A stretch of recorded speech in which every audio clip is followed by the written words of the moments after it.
Selamat pagi Bapak Ibu sekalian. Salam sejahtera.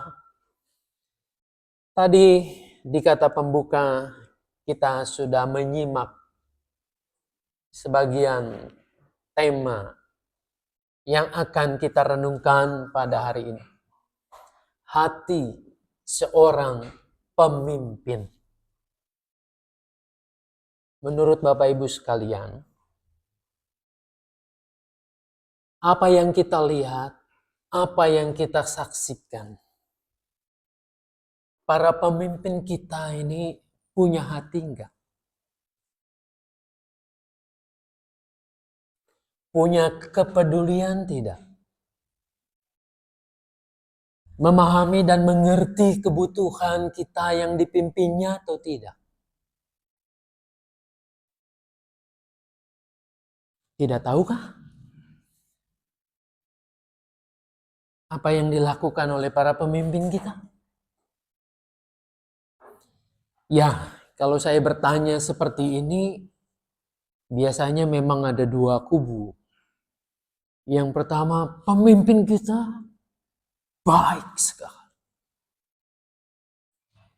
Dia sangat peduli dengan kebutuhan rakyatnya. Dia membangun infrastruktur, membangun fasilitas, membenahi kota, memberdayakan kehidupan perekonomian.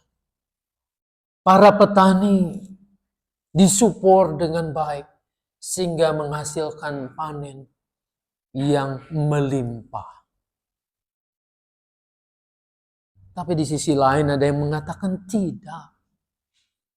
Mereka sedang memperkaya diri dengan fasilitas, dengan kekuasaan yang dimiliki. Leluasa. Mereka memberlakukan hukum, menggunakan kesempatan dengan sebaik-baiknya. Tentu, kalau kita mendapatkan pemimpin yang seperti ini, rasanya nyesek gitu ya. Rasanya kita ingin protes. Saudara-saudara, para pemimpin jelas sangat terbuka dan bisa kita nilai kebijakan-kebijakannya. Para pemimpin begitu gamblang memperlihatkan perilaku mereka. Meskipun mungkin ada yang ditutup-tutupi, toh akhirnya akan tersingkap pula. Tapi bagaimana dengan orang-orang yang dipimpinnya? Apakah juga selalu baik? Apakah punya hati? Atau sama saja? Kita gampang mengkritik para pemimpin, tapi bagaimana dengan diri kita? Saudara-saudara, ada kisah yang menarik ya. Pada abad 19 itu, Perancis, negara yang sedang menjajah ini,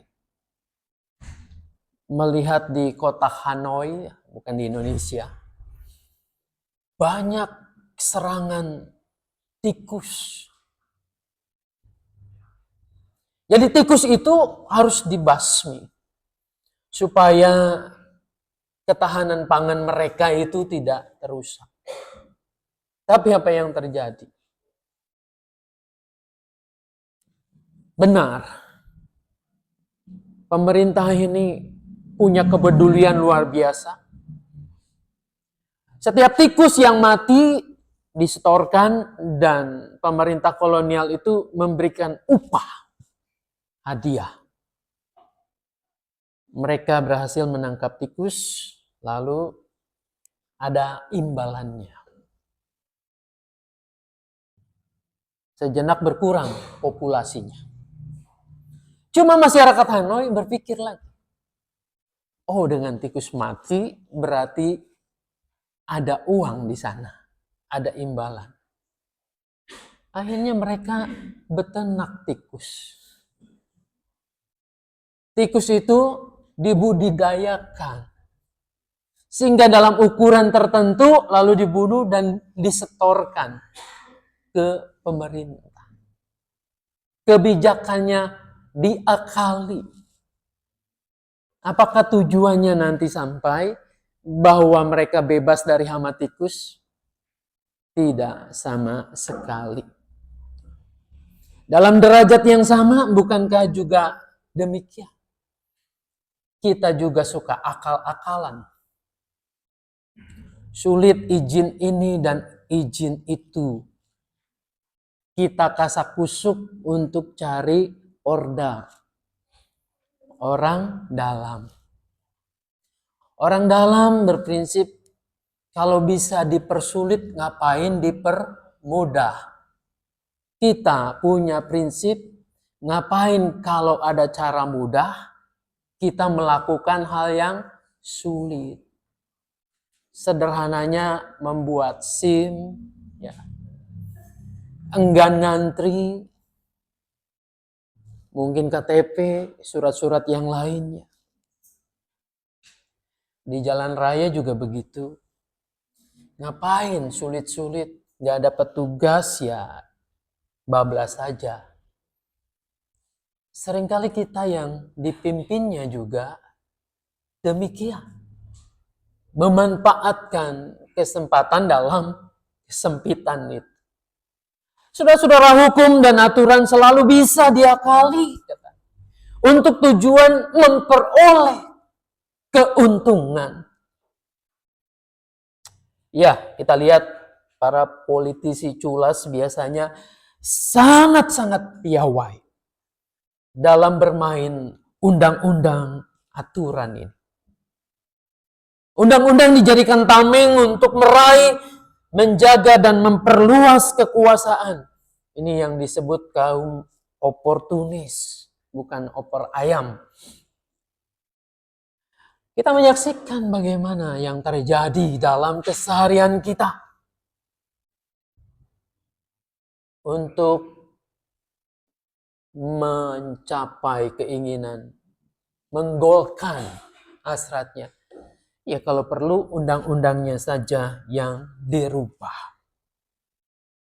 Saudara yang dikasihi Tuhan, kalau kita cermati dalam sejarah umat manusia, termasuk juga dalam sejarah orang-orang Yahudi ini, di permukaan para pemimpin Yahudi yang memegang otoritas,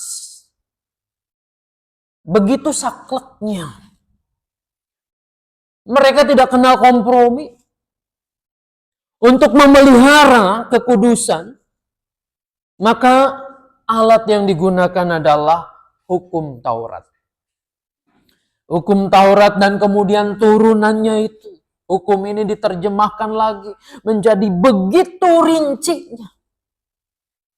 Mengurat, mengakar, mendarah daging. Sehingga menjadi tradisi dalam komunitas mereka. Dengan hukum yang telah mendarah daging itu mereka dapat memisahkan nih. Mana yang disebut kudus, mana yang disebut najis. Mana yang disebut tahir, mana yang disebut semar. Alatnya tentu harus ada, yaitu hukum Taurat dan juga penafsirannya itu. Saudara yang dikasihi dan mengasihi Tuhan. Di lain pihak, Yesus tampil justru berusaha. Berusaha bukan untuk memisah-misah. Memilah ini yang kudus, ini yang najis, ini yang tahir, ini yang cemar. Tidak. Tetapi Yesus berusaha meniadakan batas-batas pemisah itu antara orang-orang saleh dan kelompok-kelompok yang disebut pendosa itu. Kalau kita baca Markus 2 ayat 15 sampai 17. Yesus bergaul dengan orang-orang berdosa. Ia makan dengan para pemungut cukai. yang saat itu begitu dibenci karena ini orang berdosa. Saudara-saudara, perjuangan yang dilakukan Yesus ini dianggap merongrong kewibawaan, mengancam otoritas orang-orang Yahudi, para pemimpin itu. Maka Yesus telah menjadi target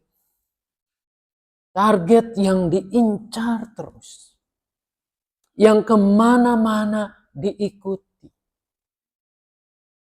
Jadi banyaknya orang yang berbondong-bondong. Ada orang-orang Yahudi yang memang ditugasi untuk mengamat-amati, untuk melihat gerak-gerik apa yang dilakukan oleh Yesus dan mencari-cari kesalahannya. Ketika sudah mendapatkannya, mereka kemudian biasanya berargumentasi, menyalahkan, menjebak, dan seterusnya. Nah, bacaan yang kita baca hari ini, Injil khususnya, di Yerusalem pusat kehidupan agama Yahudi itu, para pemimpin itu mengutus beberapa orang. Mereka mengutus untuk melihat apa yang dilakukan Yesus bersama-sama orang banyak dan bersama para muridnya itu. Utusan dari Yerusalem ini menyaksikan sendiri bahwa para murid Yesus ini makan dengan tangan yang tidak dibasuh. Dia melihat sendiri ini. Saudara-saudara, tentu saja ditinjau dari aspek higienitas, kesehatan. Makan tanpa sendok, dengan tangan, lalu tidak dicuci. Jelas sangat berisiko sekali. Secara medis ini tidak dianjurkan. Mencuci tangan menolong untuk meminimalisasi, bahkan menghilangkan kuman di tangan kita, supaya bersih dan kita makan yang masuk adalah makanan yang sehat. Secara medis, secara kesehatan ini baik sekali. Dan memang harusnya begitu. Masa pandemi yang kemarin kita diajari untuk cuci tangan dengan baik. Saya baru bisa memahami betul-betul dengan baik ketika COVID itu. Dimulai dari mana, gitu ya. Tidak usah terburu-buru sampai setiap ujung-ujung tangan kita itu bersih. Ini baik. Namun masalahnya, cuci tangan pada saat itu selalu dikaitkan dengan kehidupan orang-orang Yahudi yang beribadah kepada Tuhan.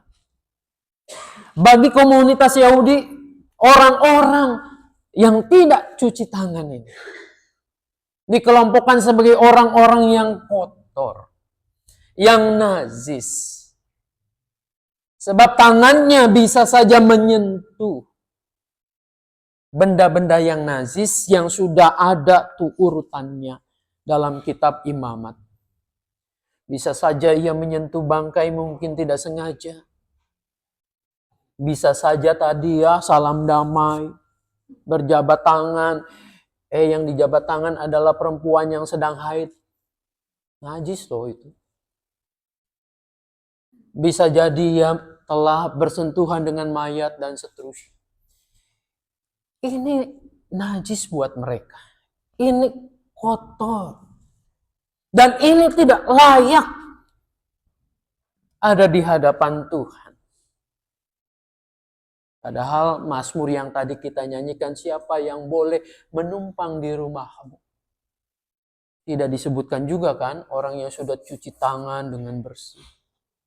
Tapi orang yang tulus hatinya. Orang yang bersih hatinya itu. Saudara yang dikasihi Tuhan Yesus, Anda dapat membayangkan para pemimpin Yahudi yang telah hidup dengan tradisi yang ketat ini. Yang tadi saya katakan sudah mendarah daging ini, lalu melihat nih, ada murid-murid Yesus. Dia makan dan tidak cuci tangan.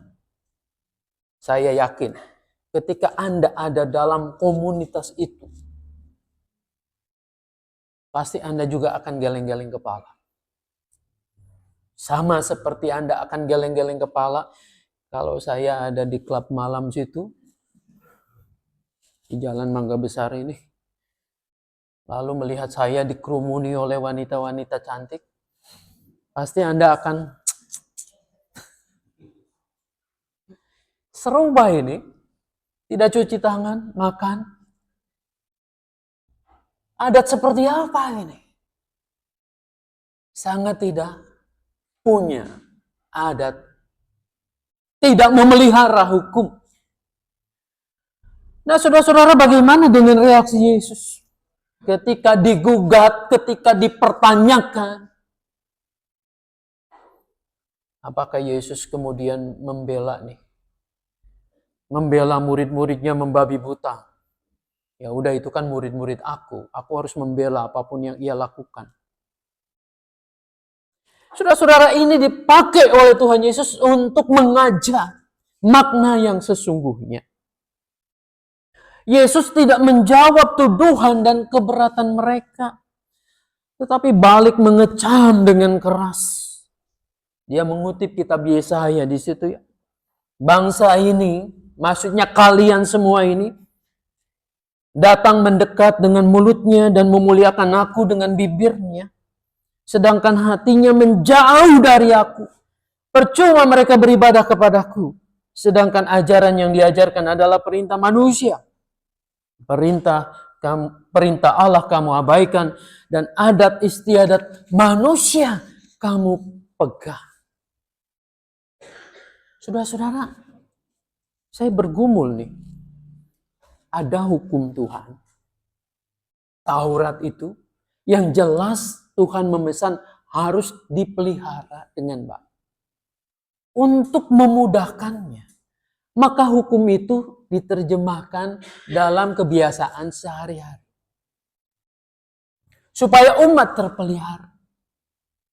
Kalau umat memegang itu, apakah salah? Memegang aturan itu. Dalam perdebatan dengan saya mengatakan tidak ada salahnya. Justru aturan itu membuat manusia menjadi tertib, menjadi baik, teratur.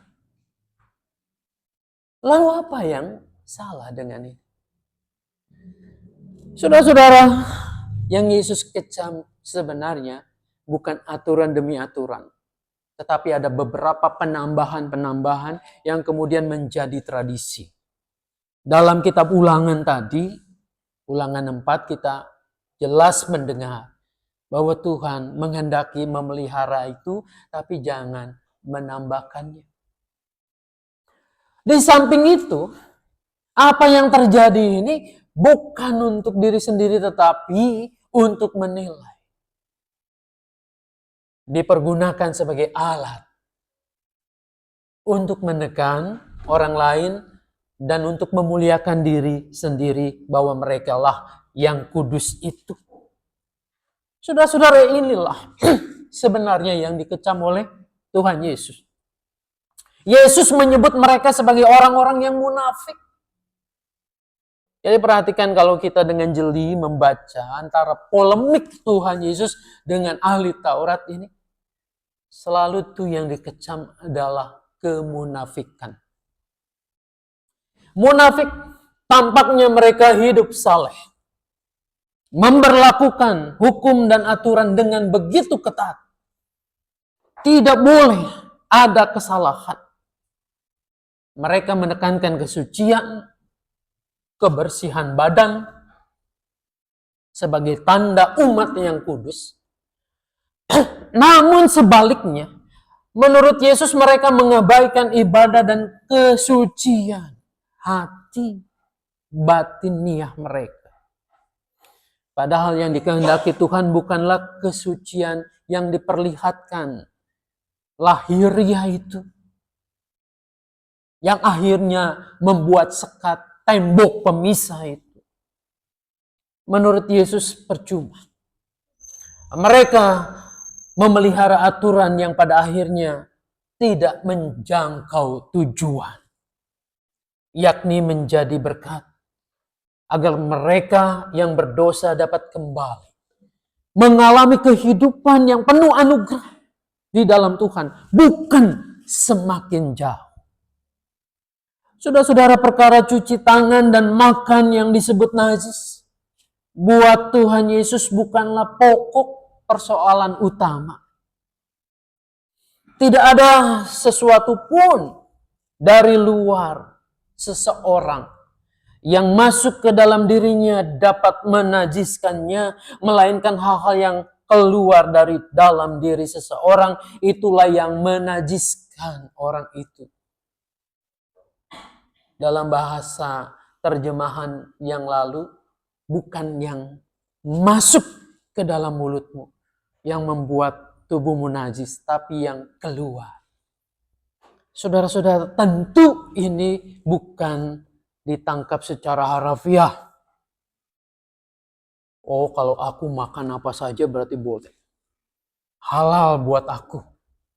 Kalau ada yang keluar, dikeluarkan lagi makanan itu berarti itu haram. Bukan itu maksudnya. Yesus tidak sedang mengajarkan bahwa kita makan apa saja, sepuas-puasnya, sekenyang-kenyangnya, bukan itu.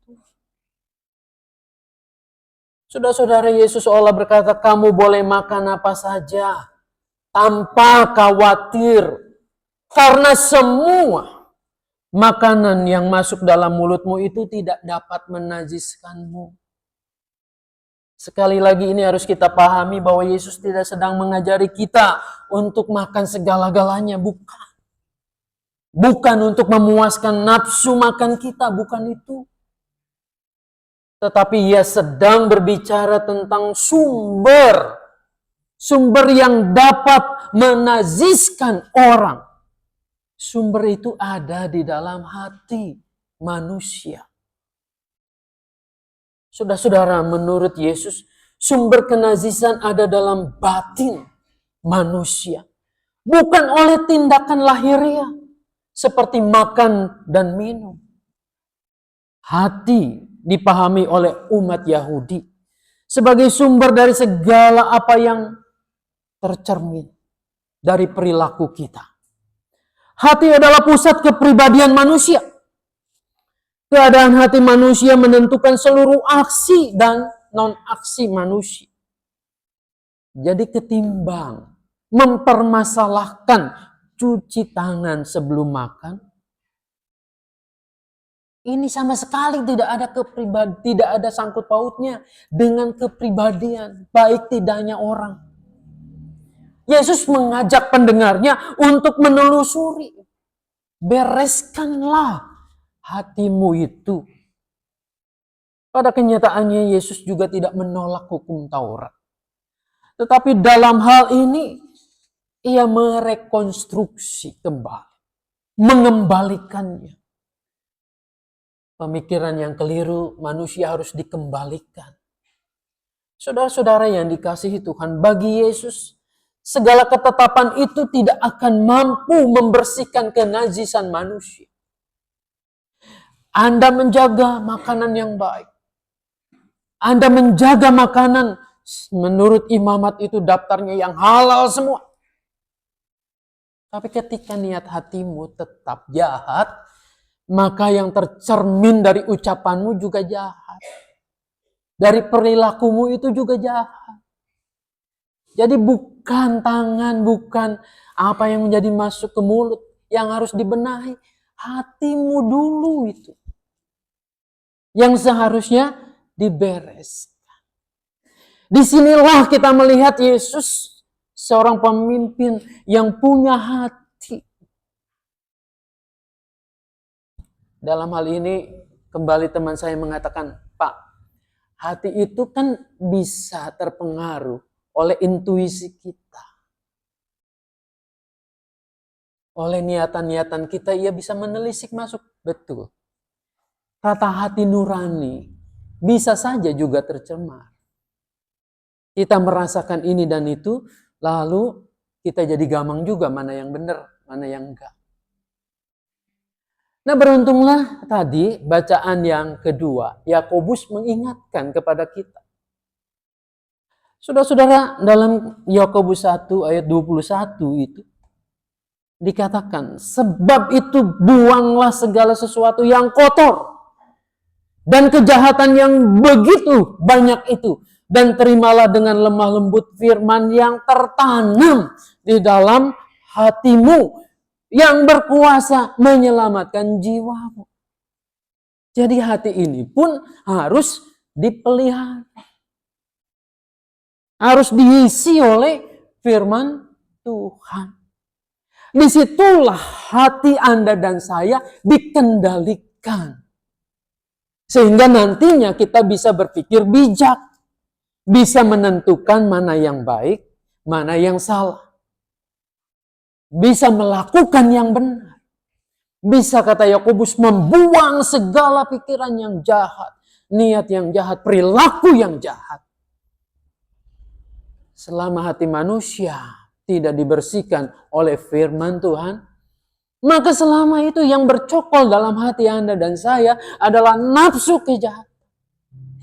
Sebaik apapun undang-undang, sebaik apapun aturannya selalu bisa diakali. Kalau hatimu tidak baik.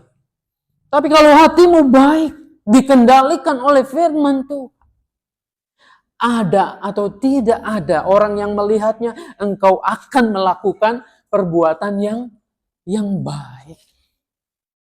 Saudara, untuk menguji hati kita betul-betul dikendalikan oleh Tuhan atau tidak, lihatlah ketika tidak ada orang yang melihat. Tidak ada seorang pun yang melihat Anda. Padahal Anda punya kesempatan, punya kuasa, punya kewenangan. Apakah Anda akan tetap melakukan firman Tuhan? Apakah Anda akan tetap berperilaku baik? Saya prihatin, ada banyak orang yang berusaha mendidik dengan mungkin hal yang sederhana. Warung kejujuran. Di situ ada banyak produk. Dikasih harga. Tinggal masukkan saja. Apa yang terjadi kalau dalam masyarakat kita? Barangnya habis, duitnya nggak ada. Tapi saya melihat ada film-film serupa ya. Mungkin di Finlandia, di Swedia, di mana. Tetap uang itu utuh. Dan mereka semua mendapat berkat dari situ. Tidak usah repot-repot. Coba kalau Anda tidak ada yang menyaksikan siapapun. Anda punya kesempatan. Anda punya kewenangan. Apa yang Anda akan lakukan? Hatimu ketika dipenuhi firman Tuhan, dikuasai, dikendalikan oleh Tuhan, maka Anda akan tetap baik. Perilakumu akan tetap baik. Ucapanmu juga demikian. Dan kita menjadi saksi Tuhan yang real, yang konkret. Biarlah ini menjadi pergumulan kita dan ciri khas kita yang disebut anak-anak Tuhan. Tuhan Yesus memberkati kita. Amin.